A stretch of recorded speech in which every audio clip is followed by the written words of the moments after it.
بابا جی فرماتے ہیں کہ ہمارے نمونے کھانے سے پہلے ہاتھ نہیں دھوتے اور کھانے کے بعد ضرور ہاتھ دھوتے ہیں تاکہ موبائل کو داغ نہ لگے۔ جب لڑکیاں بنا شادی کے پھپھو بن سکتی ہیں تو لڑکے بنا شادی کے پھوپھا کیوں نہیں بن سکتے؟ ہمیں انصاف چاہیے بس۔ کہتے ہیں کہ پرانے وقتوں میں ایک اتوار کی چھٹی کا دن ہوا کرتا تھا، لوگ گھروں میں اچھے اچھے کھانے پکاتے تھے اور سیر و تفریح کے لیے باہر جاتے تھے۔ لڑکیاں گھروں میں واشنگ مشین لگایا کرتی تھی، لڑکے بھی کرکٹ کھیلنے جایا کرتے تھے۔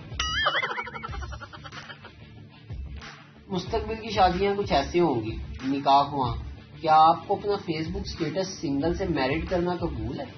لڑکا: قبول ہے قبول ہے قبول ہے۔ لڑکی بھی بولی: قبول ہے قبول ہے قبول ہے۔ ایک شرابی کو پولیس نے رات کے 3 بجے روک دیا۔ پولیس: اتنی رات کو کہاں جا رہے ہو؟ شرابی: میں شراب، سگریٹ نوشی اور ان کے انسانی جسم پر پڑنے والے برے اثرات پر لیکچر سننے جا رہا ہوں۔ پولیس: واقعی؟ یہ تو بہت اچھی بات ہے، ویسے اس وقت یہ لیکچر دے گا کون؟ شرابی بولا: جناب، یہ لیکچر میری بیوی دے گی۔ بیٹری لو کی وارننگ واحد وارننگ ہوتی ہے جس کو پوری قوم سنجیدگی سے لیتی ہے۔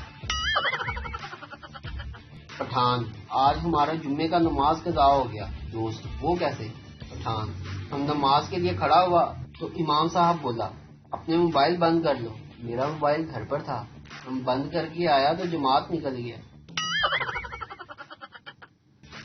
ایک ہینڈسم لڑکا کلاس میں آیا، ساری لڑکیاں اس کو لائن مارنے لگی۔